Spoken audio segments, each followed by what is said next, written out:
Hello students, இன்றைக்கி கிளாஸில் நம்ம என்ன பார்க்க போகிறோன்னா 6ஆம் வகுப்பு பருவம் 2ல் எண்களில் பகா எண்கள், பகு எண்கள், நிறைவு எண் இதை பற்றி பார்க்க போகிறோம். ஃபஸ்ட்டு பகா எண் அப்படிங்கிறது என்னென்னு பார்த்தோம்னா, இதில் வந்து இங்கிலீஷ் என்னென்னு சொல்லுவாங்கன்னா ப்ரைம் நம்பர்னு சொல்லுவாங்க.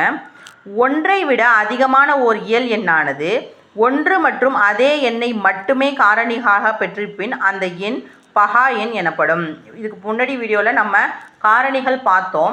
காரணிகளில் என்ன சொன்னோம்னா, எல்லா எண்களுக்குமே கண்டிப்பாக 2 காரணி இருக்கும். ஒன்று அதே எண், இன்னொன்று 1 அப்படின்னு நம்ம பார்த்துருந்தோம். ஸோ இப்போ அதே தான் இதுலேயும் சொல்ல வராங்க.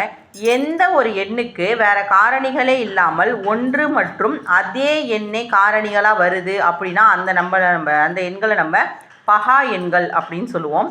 பகு எண்கள் அப்படிங்கிறது என்னென்னா, அதுக்கு 2ற்கு மேற்பட்ட காரணிகள் வரும் எண்களை நம்ம என்னென்னு சொல்லுவோம், பகு எண்கள். இதை வந்து காம்போசிட் நம்பர் அப்படின்னு இங்கிலீஷில் சொல்லுவாங்க. நெக்ஸ்ட்டு நிறைவு எண் அல்லது செவ்விய எண் அப்படின்னு எதை சொல்லுவோம்னா, இதை வந்து இங்கிலீஷில் பர்ஃபெக்ட் நம்பர்னு சொல்லுவாங்க. ஓர் எண்ணின் அந்த எண்ணை தவிர்த்து மற்ற காரணிகளின் கூடுதலானது அதே எண்ணை தருமெனில் அது செவ்விய எண் அல்லது நிறைவு எண் எனப்படும்.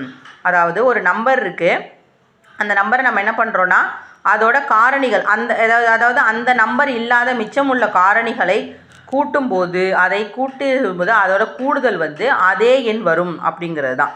இப்போ 1 + 2 + 3, 1 1 2, 1 + 2 3, 3 + 3 6. ஸோ அப்போ 6ஐ தவிர்த்து வரக்கூடிய காரணிகள் 1 2 3. இதுதான் இதற்கான பதில்.